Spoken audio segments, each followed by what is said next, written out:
Selamat pagi, menjelang siang teman-teman semua. Sebelumnya perkenalkan, nama saya Muhammad Fajar Ika dan rekan kelompok saya. Saya Zeta. Saya Putri Wisnu. Saya Najam Raini. Pada kesempatan kali ini, izinkan kami untuk mempresentasikan laporan kegiatan dari kelompok 4 yang berjudul membangun kesadaran siswa untuk menggunakan teknologi sebagai salah satu lembaga perlindungan. Kita masuk ke pendahuluan, itu latar belakangnya itu. Jadi perkembangan teknologi dan media sosial saat ini memberikan dampak besar terhadap kehidupan manusia, terutama di kalangan remaja. Akses yang mudah terhadap internet membuat komunikasi semakin cepat, tapi di sisi lain juga menimbulkan berbagai permasalahan sosial baru. Salah satunya adalah cyberbullying. Jadi cyberbullying ini adalah bentuk perundungan yang dilakukan melalui dunia maya seperti media sosial, pesan instan, forum daring, dan platform digital lainnya. Pelaku melakukan tindakan agresif secara sengaja dengan tujuan menyakiti, mempermalukan, atau menjatuhkan korban di ruang publik. Nah, hal ini seringkali dianggap sebagai lelucon, padahal dampaknya bisa sangat serius sehingga menyebabkan korban mengalami tekanan mental, bahkan kehilangan percaya diri dan hubungan sosial. Berdasarkan data Komisi Perlindungan Anak Indonesia atau KPAI, pada tahun 2024 tercatat ada 141 kasus kekerasan terhadap anak di Indonesia, dengan 35% diantaranya terjadi di lingkungan sekolah. Dari angka tersebut, sebagian besar merupakan kasus perundungan, termasuk yang terjadi secara daring.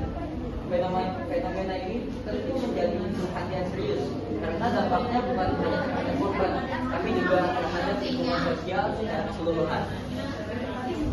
Melihat kondisi tersebut, kami selaku kelompok 4 merasa terpanggil untuk berperan aktif dalam memberikan edukasi dan pencegahan terhadap kasus cyberbullying. Kegiatan penyuluhan dengan judul membangun kesadaran siswa untuk mencegah cyberbullying sebagai salah satu perilaku perundungan diharapkan dapat menenangkan pemahaman dan kesadaran pada siswa SMPN di Jakarta tentang pentingnya menggunakan media sosial dan bijak dalam kampanye. Selanjutnya ada tujuan kegiatan. Yang pertama, memberikan pemahaman kepada siswa mengenai pengertian, ciri-ciri, jenis, dampak, cara menghindari dan cara menghadapi. Kedua, meningkatkan kesadaran siswa untuk menghindari tindakan perundungan di dunia maya dan membangun empati terhadap sesama pengguna media sosial. Ketiga, ada mengembangkan sikap bijak dalam menggunakan media sosial sesuai dengan norma etika dan nilai-nilai moral. Dan keempat, mengumpulkan data melalui kuesioner tentang perilaku dan kebiasaan siswa dalam menggunakan media sosial sebagai dasar penilaian tujuan. Lanjutan. Terus ada manfaat kegiatan. Manfaat kegiatan bagi siswa ini meningkatkan pemahaman tentang bahaya dan dampak negatif dari cyberbullying, membentuk karakter siswa yang berdiri, berempati dan bertanggung jawab di dunia maya. Kalau dari sekolah menjadi sarana pencegahan dan edukasi terhadap kasus perundungan di lingkungan sekolah. Mendukung program sekolah dalam membentuk lingkungan belajar yang aman dan nyaman. Kalau bagi mahasiswa dan pembimbing, yaitu sebagai bentuk implementasi teori bimbingan dan konseling di lapangan, meningkatkan pengalaman mahasiswa dalam memberikan layanan preventif berbasis edukasi sosial. Selanjutnya ada pembiayaan. Pembiayaan itu kita beli 8 macam snack yang totalnya 147.000. Terus 40 plastik yaitu 20.000. 40 lembar buat kuesioner fotokopi yaitu 10.000 dan 16 macam hadiah yang harganya 52.000. Totalnya keseluruhannya 229.000. Selanjutnya bab 2 itu ada pelaksanaan kegiatan. Nah, waktu dan tempat pelaksanaan kegiatan itu pada hari Jumat 17 Oktober 2025. Terus waktunya itu dari pukul 8 sampai jam 12. Tempatnya itu di Aula SMP Negeri 227 Jakarta. Nah, susunan kepanitiaannya itu ada ketua pelaksana, Ratna Aja, terus Terus ada sekretaris Muhammad Hafiza, bendahara ada Zeta, dokumentasi ada saya Zahra, bicara ada Ratna Angel, dan anggota itu ada Siti Fatulnya dan Putri Busda. Terus ada metode pelaksanaan. Kegiatan ini dilaksanakan melalui penyuluhan dan observasi edukatif. Dengan metode interaktif, beberapa bentuk kegiatan dilakukan itu ada presentasi materi, menjelaskan mengenai pengertian, ciri-ciri, jenis, dampak, terus cara menghindari dan cara menghadapi cyberbullying. Yang kedua itu ada edukasi dan tanggung jawab. Siswa diberikan kesempatan untuk bertanya seputar cyberbullying. Terus yang ketiga itu ada pengisian kuesioner.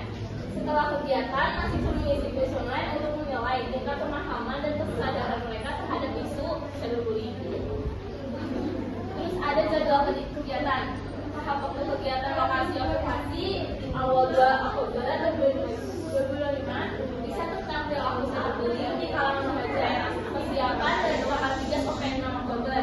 Penyusunan proposal, koordinasi dan perizinan kampus persiapan materi 7 Oktober 2025. Terus menyiapkan materi dan alat presentasi kampus pelaksanaan tanggal 17 Oktober.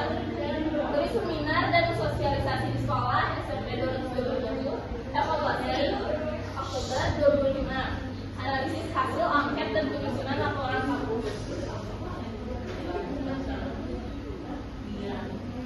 Kemudian di sini ada hasil pembahasan. Yang pertama ada hasil observasi. Dari hasil observasi diketahui bahwa sebagian besar siswa SNPTN 227 aktif menggunakan media sosial seperti Instagram, TikTok, dan WhatsApp. Namun banyak di antara mereka belum memahami sepenuhnya etika berinteraksi di dunia maya. Sebagian besar siswa juga mengaku pernah menyaksikan atau bahkan mengalami cyberbullying, baik dalam bentuk komentar negatif, ejekan maupun penyebaran foto atau video pada Facebook. Kemudian ada hasil pelaksanaan kegiatan. Kegiatan keseluruhan berjalan dengan lancar dan dihadiri oleh sekitar 33 siswa kelas 9A. Acara dibuka dengan perkenalan dan pengertian mengenai cyberbullying. Selama kegiatan berlangsung, siswa menunjukkan antusiasme tinggi. Mereka bertanya, berdiskusi, dan menanggapi setiap topik yang dibahas. Materi yang disampaikan meliputi pengertian cyberbullying dan perbedaan dengan perundungan. Kemudian ada jenis-jenis cyberbullying seperti pyramid, harassment, denigrasi, outing, dan eksklusi. Kemudian ada dampak psikologis bagi korban berpelaku. Langkah-langkah pencegahan dan cara melapor jika menjadi korban. Kemudian ada hasil evaluasi. Dari hasil kuesioner yang dibagikan setelah kegiatan diperoleh data sebagai berikut. Yang pertama, 85% siswa mengaku memahami dengan jelas apa itu cyberbullying setelah mengikuti seminar. Kedua, 70% siswa menyatakan akan lebih hati-hati dalam menggunakan media sosial. Juga 15% siswa mengaku pernah menjadi korban atau pelaku cyberbullying dan bersedia untuk berkonsultasi lebih lanjut. Hasil ini menunjukkan bahwa kegiatan sosialisasi semacam ini efektif dalam meningkatkan kesadaran siswa terhadap layak lingkungan. Berikut adalah dokumentasi dari kegiatan kami. Yang pertama, kita memberikan materi tentang cyberbullying dan perundungan. Di sini juga kita melakukan tanya jawab ke beberapa siswa dan memberikan hadiah. Lalu yang kedua, kita juga memberikan pertanyaan berupa kertas di kuesioner. Jadi setiap siswa itu kita berikan kertas mengenai pertanyaan-pertanyaan mengenai seputar sosial media. Dan di situ kita menemukan hasil data-data mengenai siswa-siswa yang mengalami cyberbullying atau siswa-siswa yang mungkin pernah menjadi pelaku perundungan. Dan di sini ada sesi foto bersama. Di sini ada Budi Hadian sebagai kepala sekolahnya. Jadi setelah kita melakukan observasi, pas banget waktunya tuh pulang. Jadi sekalian kita foto bersama di lapangan bersama kepala sekolahnya. Ini sesi fotonya dan ini hadiah-hadiahnya. Jadi kita juga memberikan semua siswa yang ada tuh snack-snack gitu. Jadi kita memberikan snack dan juga hadiah.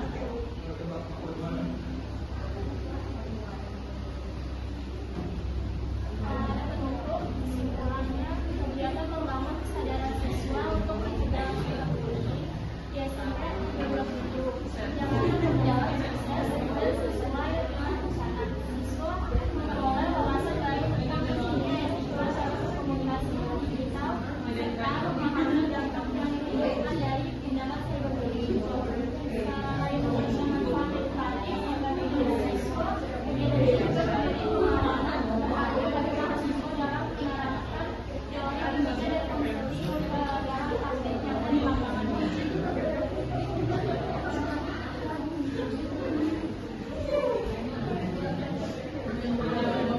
Jadi alasan kita memilih SMP 227 itu dikarenakan dekat dengan salah satu anggota teman kami. Jadi itu sekolahnya dekat dengan anggota kami yaitu Nia. Jadi setelah kita mencoba sekali ke sana, alhamdulillahnya langsung keterima. Dan kenapa kita memilih di satu kelas dan mendapat di kelas 9A? Itu karena kebetulan sekolahnya itu sedang mengadakan pengecekan kesehatan. Jadi kita mendapat kelas yang sudah mendapatkan pengecekan kesehatan.